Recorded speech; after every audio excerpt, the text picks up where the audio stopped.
How you guys doing? I hope you're doing well. It's Paradise. Um, let's have an honest conversation. So, mu video eno ngenda kwogerako ebintu ebimu and bino ebintu byengenda okwogera. I'm not trying to convince you to do anything, okay? This is not to convince you whether to think about coming into the diaspora or not do it.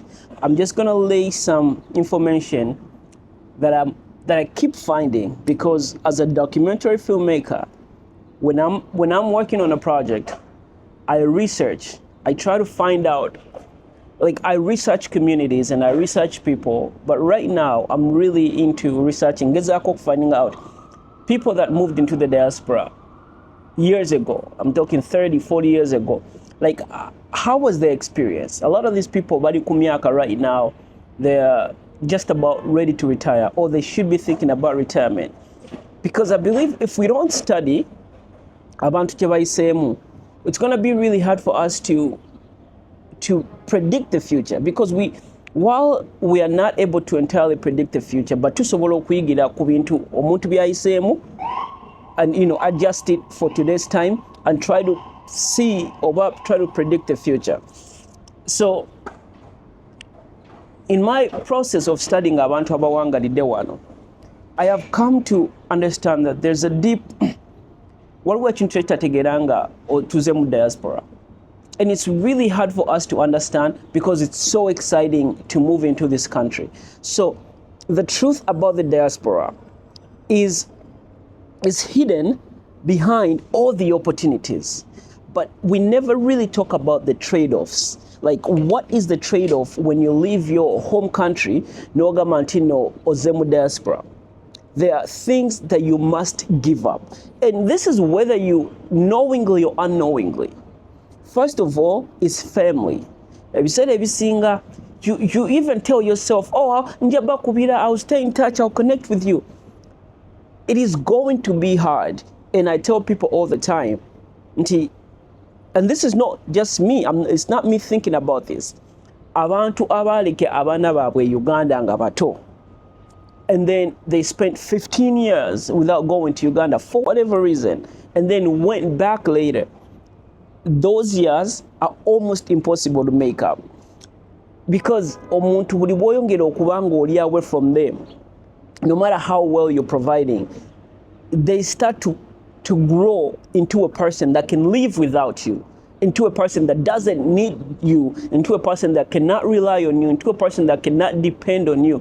So if you said every singer, in my research, I realized that people that did that, abaleka abana babwe nga bato babaki, gye beeyongera okukula, gye beeyongera okulaba how this has affected them negatively. Now, I don't want to say that they regret, because the decision they made was a decision maybe they had to make, okay? But the trade-off, the sacrifice they did not know it was going to be this heavy. Wali okozeko ekintu oba n'ogamba omuntu omanyi, wali weeyamyeko ku ssente, ne weeyama ssente omuntu agamba nyina omukolo, n'ogamba you know what, fine, nja kuwa ssente bwe ziti.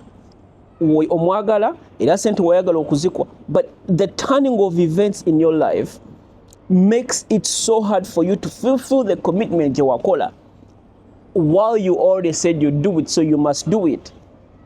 Kyekyo kyengeza kugamba nti ekintu kye wakola tokyejjusa, but you did not know it was such a steep price to pay.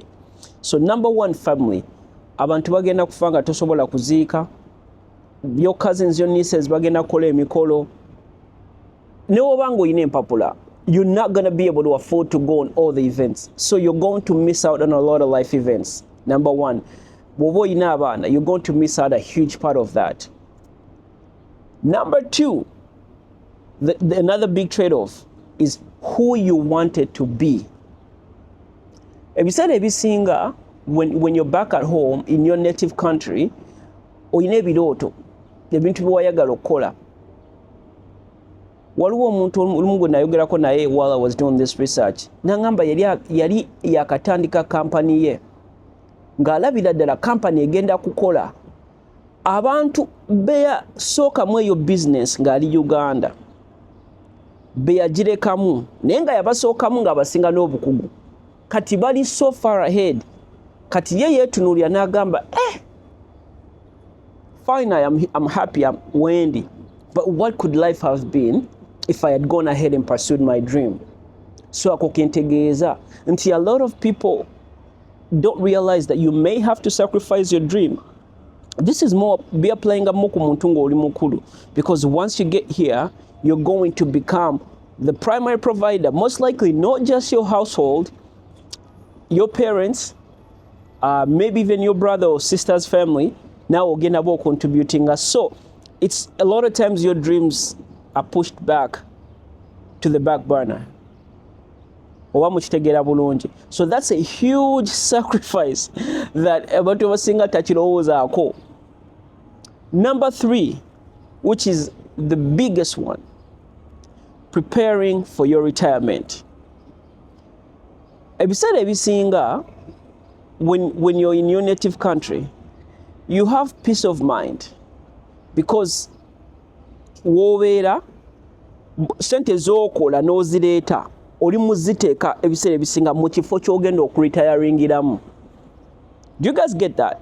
Nti omuntu alina amaka emitiyana nga gatandika ogazimba 30 years ago, buli bwazimba amaka ago ali mu cleaning up their retirement home. Just kitwalemu nti no gano maka gange neteekawo obumuli bwange awo nentereezaawo. When you do that in the diaspora, in the back of your mind, oba okimanyi nti at some point, because most people, honestly, most Africans want to retire back home. Ekyo tukimanyi nti ozimba wano, but in the back of your mind you know that you have to go somewhere else, Uganda, otandika amaka amalala, unless you have amaka ge walekayo. But we all know that tetwagala bingiramu enyumba gyolese Uganda bani abagibeeramu bagiyisiza batya, is that a safe place wono yagala okubeera tobeerangayo.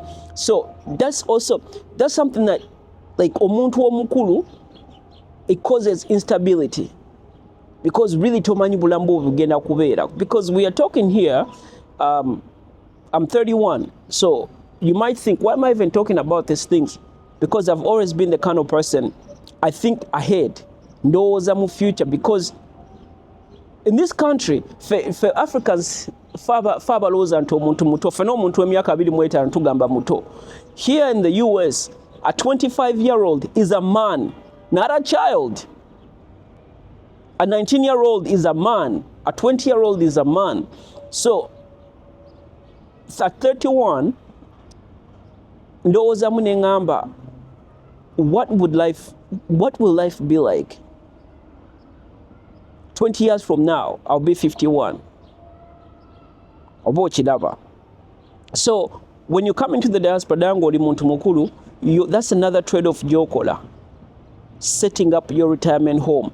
Because by the time you're ready to retire, which is if you're lucky at 62, and that's if you're lucky, no retiring at 62, and maybe you work for a company, a core pension, you set up your 401k, you have some investments, some savings, and you say, okay, fine, let me pack my bags in Uganda. Now you're going to have this shift, kukola, which is going to bring a lot of stress in your retirement. While omuntu gobazalira wano ategeka makage, all the years of working, their retirement home, because they are in their retirement home, or wabajina in another state, they are free and it's quick for them to go and visit it. So these are not things to discourage you, but this is the reality of our lives. This is the time that we're living in. I'm sure, and I'm certainly sure that abantu abaliwo 30, 50 years ago, nga bali 30, they thought about what the future could be like. So for me, I'm not afraid of thinking about what the future could be like. Whatever ends up happening, it's okay if it doesn't match what I'm thinking today, but I'm still going to think, I'm still going to plan. And I encourage young people, plan for your future. Like, it's never too early to start thinking about the future, because the future is a much bigger responsibility to us than right now, because the present goes as I speak, but the future, it's not guaranteed. But if you stay alive, there will be a future. Now, whether it's excuse me, now whether it's a good future or a bad future, that's entirely up to you. So mbadde njagala kwogerako nammwe, guys, 3 trade-offs that people don't usually think about, but are important to think about. Anyways, this video is not to persuade you either way. It's just some facts that I wanted to lay down. I hope you enjoyed it. Don't forget to subscribe and share the video. I'll see you guys in the next one, all right? You take care of yourself.